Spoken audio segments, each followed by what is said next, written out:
This is another episode of the Traditions for the Future podcast. You can find all posts written at juniusbrutus.substack.com. That is JUNIUSBRUTS.substack.com. Enjoy the episode. Introduction. The observance of Sunday, the Lord's Day, or Sabbath, has been lost. We tend to do what we really want to do and not what the Lord desires. The Lord's Day is just that, the Lord's. It is for our rejoicing and being glad in Him. Psalm 118, verse 24. This article is intended to argue that Christians are to still keep the Sabbath, to show how profaning it are sins of atheism, and that observing it is for the soul's supreme delight in this life. Scriptural pen from R.L. Dabney. When planning this article, I could not articulate a sharper scriptural argument from Hebrews chapter 4, verse 9 than R.L. Dabney, Southern Presbyterian, Confederate chaplain, and the chief of staff and biographer of General Thomas Stonewall Jackson. The following is taken from his article, The Christian Sabbath, Its Nature, Design, and Proper Observance. Quote, Hebrews chapter 4, verse 9, there remains a Sabbath keeping. The next place to be cited is Hebrews chapter 4, verse 9. This verse, with its context, which must be carefully read, teaches that, as there remains to believers under the Christian dispensation a hope of an eternal rest, so there remains to us an earthly Sabbath to foreshadow it. The points to be noted in the explanation of the chapter are that God has an eternal spiritual rest, that He invited Old Testament believers to share it, that it is something higher than Israel's home in Canaan, because after Joshua had fully installed Israel in that rest, God's rest is still held up as something future. The seventh day, verse 4, was the memorial of God's rest, and was thus connected with it. It was under the old dispensation, as under the new, a spiritual faith which introduced into God's rest, and it was unbelief which excluded was from it. But as God's rest was something higher than a home for Canaan, it was still offered in the 95th Psalm long after Joshua settled Israel in that rest. It follows, verse 9, that there still remains a Sabbatism, or Sabbath keeping, for God's people under the new dispensation. And hence, verse 11, we ought to seek to enter that spiritual rest of God, which is by faith. Now, let it be noted that the word for God's rest throughout the passage is a different one from Sabbath. But the apostle's inference is that because God still offers us His rest under the new dispensation, there remaineth to us a Sabbath keeping under this dispensation. What does that mean? Is the Sabbatism identically our rest in faith? But the seventh day was not identically that rest. It was the memorial and emblem of it. So now Sabbatism is the memorial and emblem of the rest. Because the rest is ours, therefore Sabbath keeping is still ours. Heaven and its earthly type belong equally to both dispensations. Close quote. Profaning as a type of atheism. When it comes to the profanation of the Sabbath, the sin is a type or strand of atheism. By atheism, I mean that rebellion of the idea that God rules over us. It is shown in three ways. First, it is a sin of atheism by the Sabbath being an earthly type of heaven. From creation, it is shown as a day for man's delighting in God, Genesis chapter 2, verses 2 and 3. For this is the chief end of man, to glorify God and to enjoy him forever. God institutes from creation, for man's purpose and benefit, a day where man may rest from his worldly employments and consecrate himself to the worship of the Lord. This is what it is meant in Mark chapter 2, verse 27. Quote, "The Sabbath was made for man, not man for the Sabbath." Close quote. This day is set aside for man as a holy delight and communion with God in both public and private worship. With this definition and purpose in mind, it is clearly shown in Revelation chapter 21, verse 3, to be a type or foreshadow of heaven. Quote, "And I heard a loud voice from the throne saying, 'Behold, the dwelling place of God is with men. He will dwell with them, and they will be his people, and God himself will be with them as their God.'" Close quote. Heaven will be the ultimate rest for saints, the ultimate place for the complete and perfect delight in God. It should be noted that the word for dwelling place can also be translated as tabernacle, echoing the people of Israel seeking the rest in the promised land.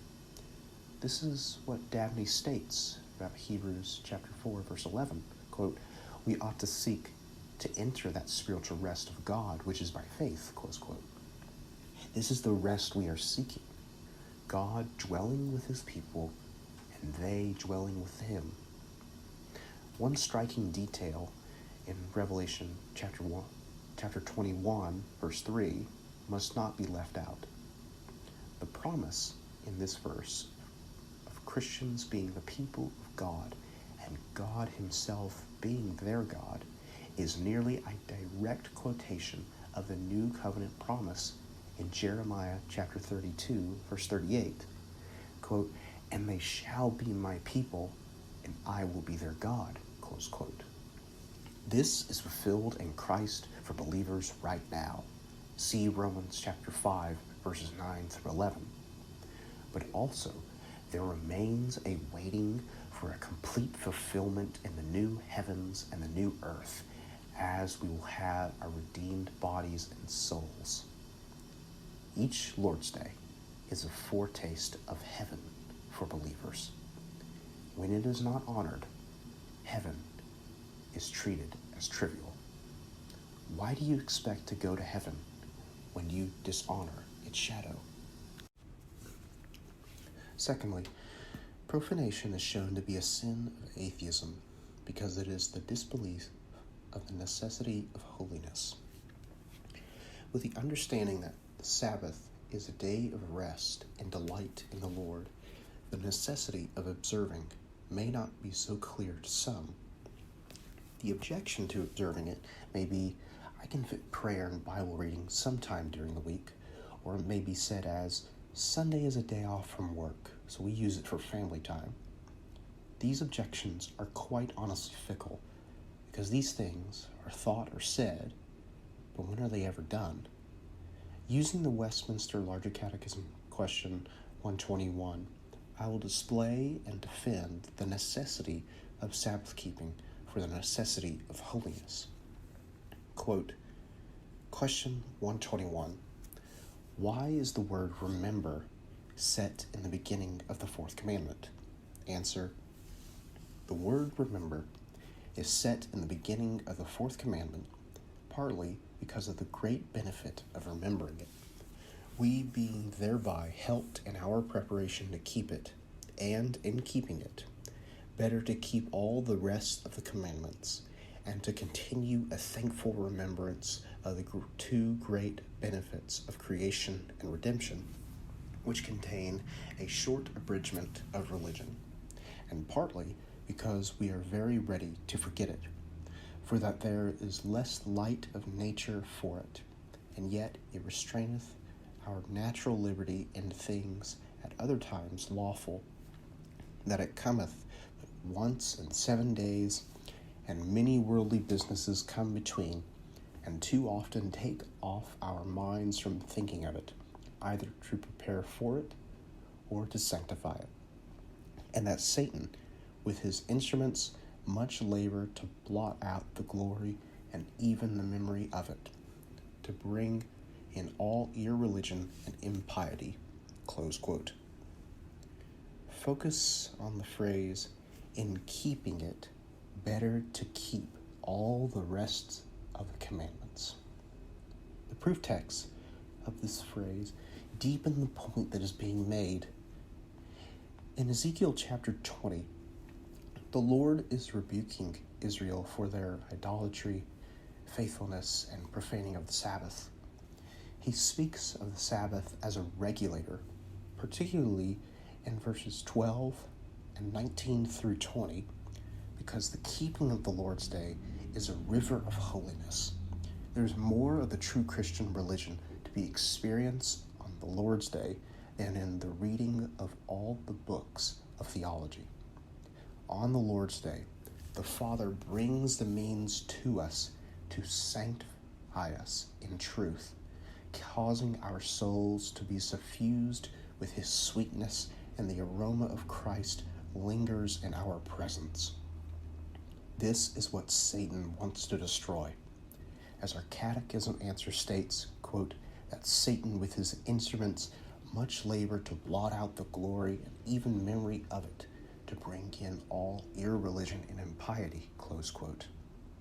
The forgetting of this day brings in all unrighteousness, for it reminds us both of creation and redemption, where the glory of God's eternal power, wisdom, and goodness is made manifest, the abridgment of the Christian religion. Ask yourself, has America become holier ever since we forgot the Sabbath?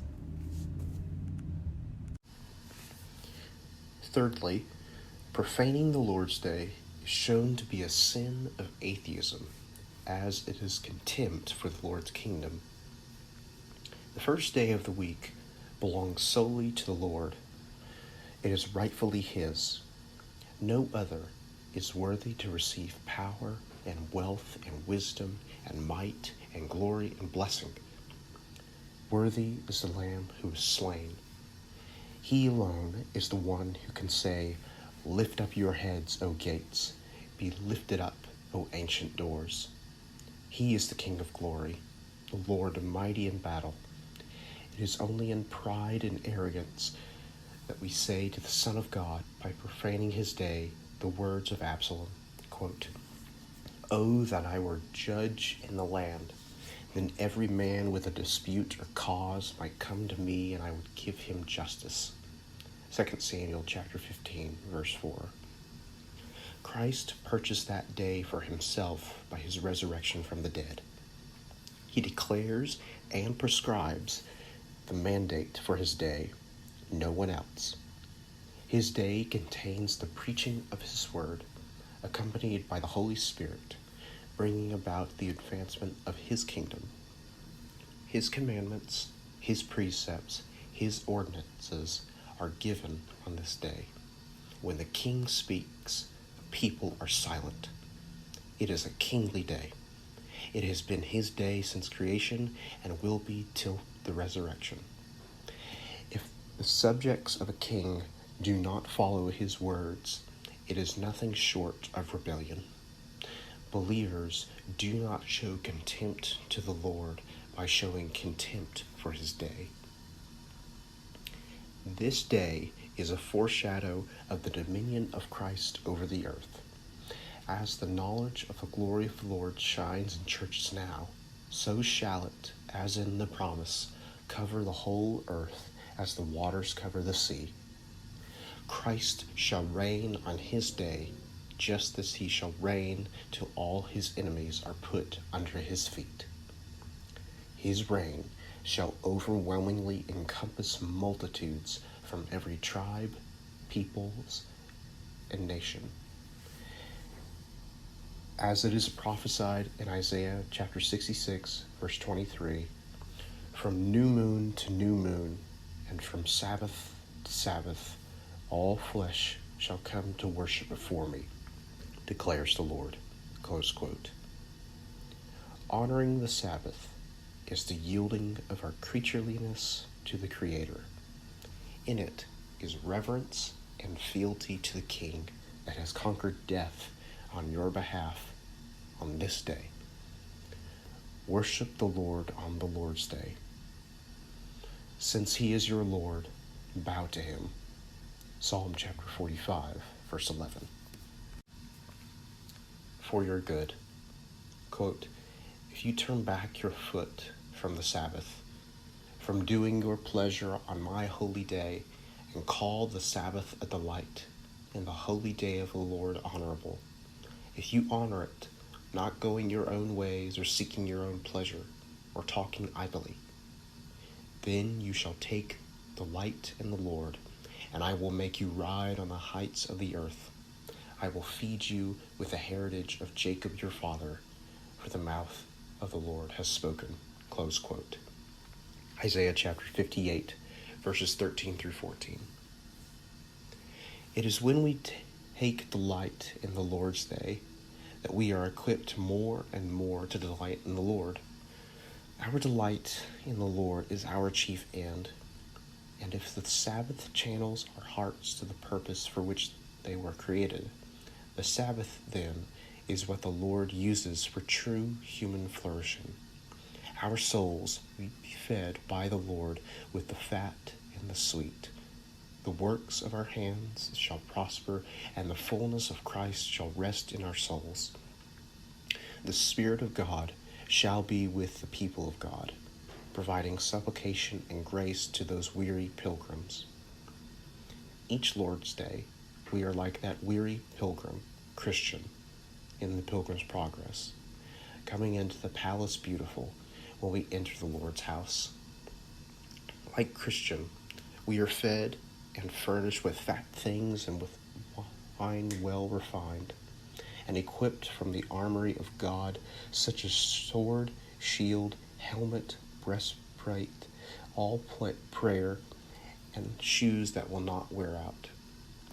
On each Lord's Day, feast on the sweetness and excellencies of Christ, being equipped for the journey to your heavenly home.